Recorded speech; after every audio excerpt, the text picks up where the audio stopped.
big fears around dying. Here's the fourth one I want to bring forward. The fear of non-existence.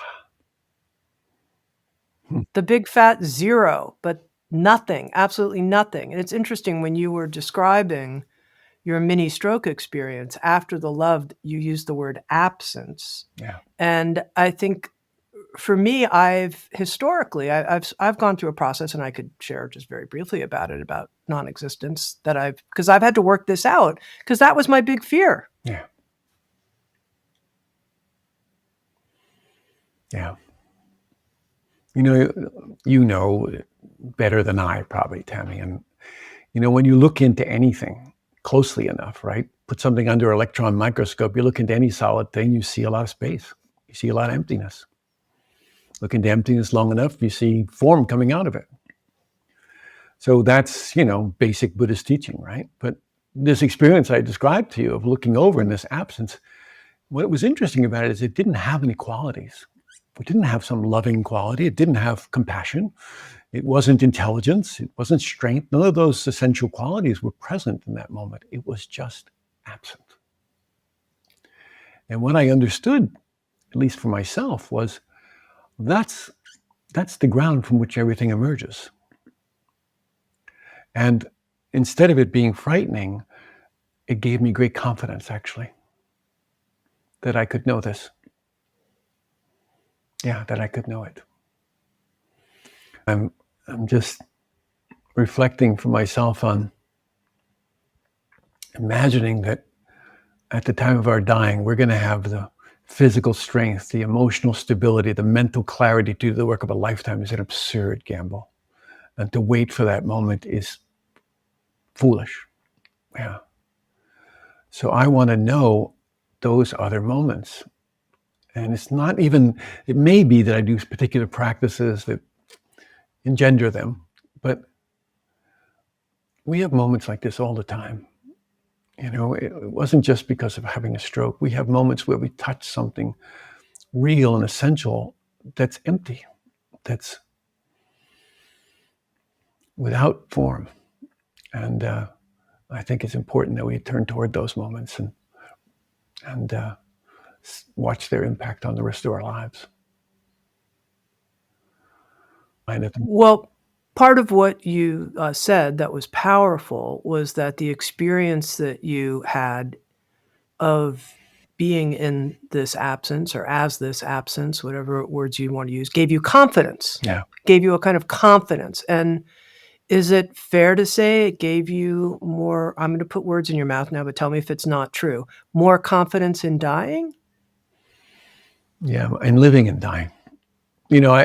I shared these experiences that I shared with you with a teacher of mine. And I said, suppose that was the moment of my dying. I felt all this love, then I felt this absence, and then there was this paranoia. And I said, suppose that was the moment of my dying. He said to me, that would be okay. I said, what do you mean it would be okay? And he said, well, when you died, your brain would stop and the paranoia would go away and awareness would return.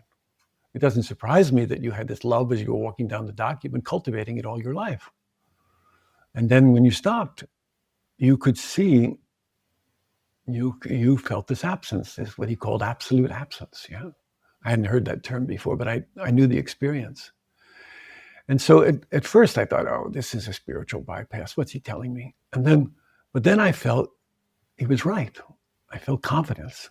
And yeah, I have more confidence, a kind of faith, we could say, not only in the dying process, but how my life will prepare me for it,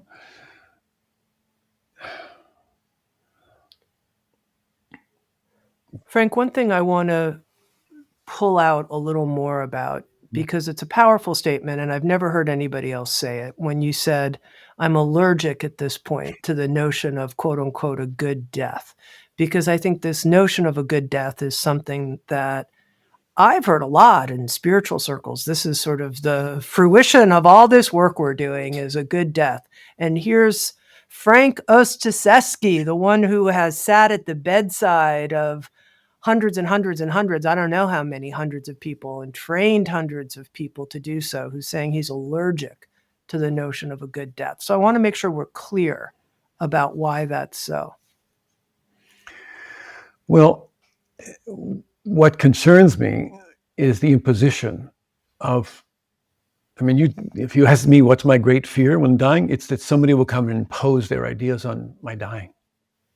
That they'll have some idea about how I should do it, and they'll start taking actions that will, based on their belief. One of the things that I think about is, how do we deal with our own dying or the grief and loss of others? How do we move toward the light of absolute truth and still accept and honor our very human nature? And I don't think it's by suppressing our grief, for example, or by attempting some spiritual bypass around it or around our dying process. As you said earlier, your friends tell you to let go, but Stephen Levine, who was a dear friend of mine and teacher for a while, he said, there's no letting go until there's letting in, right? So I think a wiser, more compassionate approach is to trust the process of dying, to trust the process of grieving as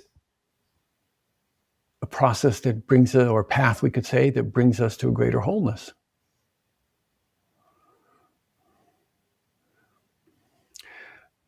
There's a long description around the Buddha's death.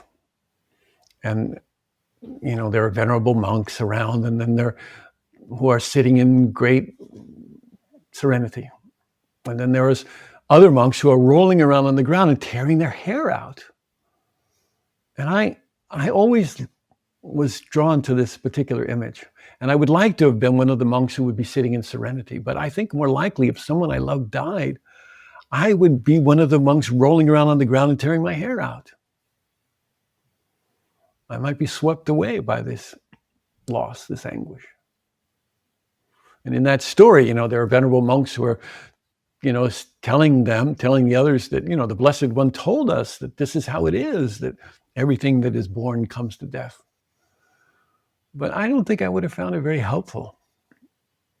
Maybe like your friends, It would have been more helpful to me if there was somebody sitting beside me who wasn't trying to give me advice, who was just there, and could listen or not impose something on me.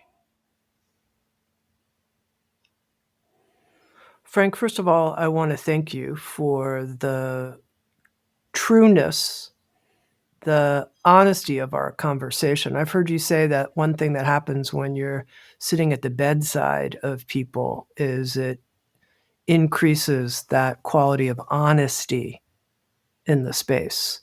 Like, no bullshit here. And as we conclude our conversation, I want to ask you, as you look at however many years you have left, is there anything in your heart that's like, okay, this is what I want to say. This is what matters most. No, it's not like some bucket list, and it's not, I'm not doing longevity practices or whatever. What is it that is actually alive there for you at this point? Oh, gosh, this may not sound terribly deep or spiritual, but in a way, I just want to be a kind old uncle, to people in this life. I have more interest in my life in just allowing people to be just as they are, and allowing myself to be just as we are.